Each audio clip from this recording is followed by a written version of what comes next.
Sveiki atvykę į Massey Ferguson vaizdo įrašų seriją How-To. Šiame vaizdo įraše kartu nagrinėsime jūsų traktoriaus hidraulinius nustatymus. Norėdami pradėti, įeikite į pagrindinį meniu, tada eikite į hidraulikos meniu, kurį vaizduoja 3 cilindrai. Pirmiausia, atrakinkite hidraulinės funkcijas spustelėdami šią piktogramą. Pirmasis rodomas skirtukas yra galinio skirstytuvo nustatymų puslapis. Kairėje ekrano pusėje esančios pakabinamos spynos leidžia užrakinti arba atrakinti kiekvieną skirstytuvą atskirai. Spustelėkite vieną iš vožtuvų, kad pasiektumėte atskirus nustatymus. Kaip pavyzdį paimkime pirmąjį vožtuvą. Paspaudę pieštuko piktogramą galite pervadinti skirstytuvą naudodami klaviatūrą. Pavyzdžiui, pavadindami jį pagal įrankio, kuriam jis priskirtas funkciją. Tai bus išsaugota padargo profilyje.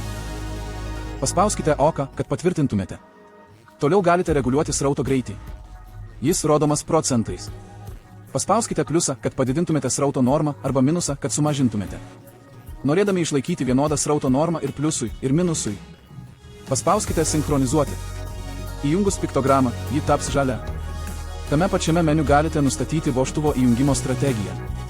Norėdami nustatyti vožtuvo linijinį atsaką, paspauskite pirmąjį mygtuką. Norėdami nustatyti vožtuvą perjungimo atsakui, įjungimo ir išjungimo tipą, paspauskite antrąjį mygtuką. Toliau galite įjungti išmetimo funkciją. Įjungus šią funkciją reikia nustatyti jos laiką, kurio vertė yra nuo 0 iki 254 sekundžių. Šį laiką taip pat galite užrašyti empiriškai. Norėdami tai padaryti, spustelėkite laikrodį diskelyje ir aktyvuokite skirstytuvą tiek laiko, kiek reikia. Galutinė vertė bus automatiškai įrašyta kaip išmetimo laikas. Jei norite naudoti šį vožtuvą nepertraukiamo siurbimo režimu, spustelėkite mažą laikrodį su begalybės simboliu ir paspauskite OK. Vožtuvas įsijungs su pavaros impulsu ir tieks alyvą iki kito impulso. Galiausiai, jei norite šiam vožtuvui suteikti pirmenybę prieš kitus, spustelėkite žvaigždutės piktogramą.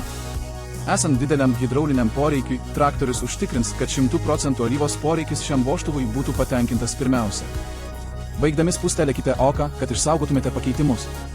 Vožtuvų sąraše galite peržiūrėti anksčiau atliktus pirmojo vožtuvo nustatymus.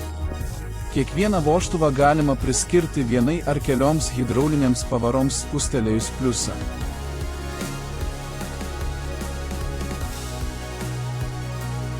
Taip pat galite atskirai įjungti arba išjungti kiekvieno vožtuvo plaukiojančią funkciją.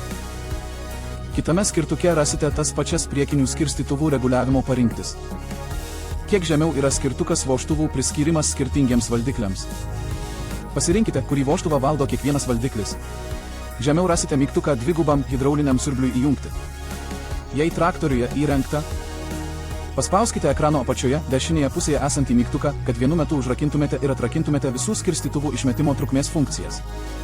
Saugumo sumetimais ši funkcija neišsaugoma. Ja reikės leisti kiekvieną kartą paleidžiant variklį.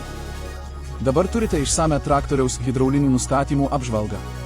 Atėjo jūsų eilė išbandyti.